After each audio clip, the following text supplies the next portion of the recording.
নমস্কার বন্ধুরা, আমি জয়রাজ খেল গল্প পরিবারে আপনাদের স্বাগত জানাই। কাফা নেশন কাপের থার্ড প্লেস ম্যাচ খেলার জন্য যোগ্যতা অর্জন করেছে ভারত।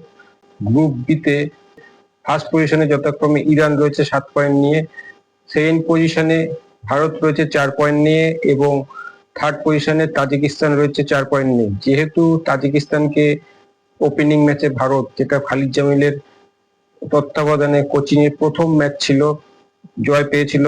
তো হেড টু হেডে ভারত এগিয়ে থাকায় ভারত সেকেন্ড পজিশন পেয়েছে এবং থার্ড প্লেস খেলার সুযোগ পেয়েছে। অন্যদিকে গ্রুপ এ তে উজবেকিস্তান 7 পয়েন্ট নিয়েছে এবং ওমানও 7 পয়েন্ট নিয়েছে, কিন্তু উজবেকিস্তান গোল পার্থক্যে এগিয়ে থাকায় ফার্স্ট পজিশনে রয়েছে এবং তারা কোয়ালিফাই করেছে কাফা নেশন কাপ ফাইনাল খেলার। এবং ওমান রয়েছে সেকেন্ড পজিশনে, তারা খেলবে ভারতের সাথে থার্ড পজিশন ম্যাচ। তো এই দুটি ম্যাচই আপনারা দেখতে পারবেন 8 তারিখে, এবং প্রথম ম্যাচ 5:30টার সময় ইন্ডিয়ান টাইমে, সেটি ফ্যান কোডে দেখতে পারবেন, ইন্ডিয়া ভার্সেস ওমান। এবং ফাইনাল ম্যাচ হবে 9টায় ইরান এবং উজবেকিস্তানের মধ্যে। তো আসি ইন্ডিয়ার শেষ ম্যাচের কথায়, যে ম্যাচটি ছিল আফগানিস্তানের সাথে। বর্তমানে আফগানিস্তানের র্যাঙ্ক 161 এবং ইন্ডিয়ার র্যাঙ্ক 133।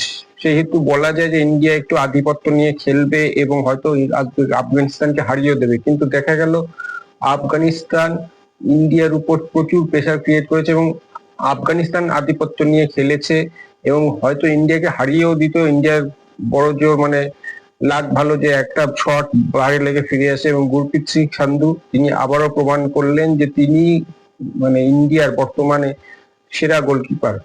তিনিও প্রচুর সেভ করেছে। আর ইন্ডিয়ার খেলায় দেখে মনে হচ্ছে তারা একটা হাই র্যাঙ্ক, তাদের চেয়ে অনেক এগিয়ে থাকা র্যাঙ্ক টিমের সাথে খেলছে।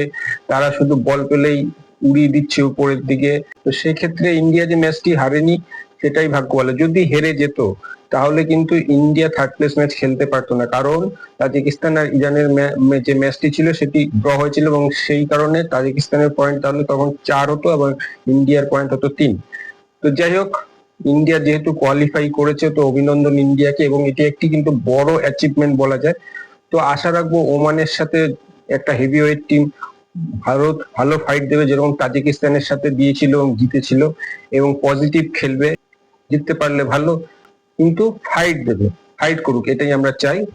তো বন্ধুরা, আজ এখানেই শেষ করছি। দেখা হচ্ছে পরের ভিডিওয়ে। আপনারা ভালো থাকবেন, সুস্থ থাকবেন, সঙ্গে থাকবেন। আমার ভিডিওটিকে অবশ্যই শেয়ার করবেন। টাটা।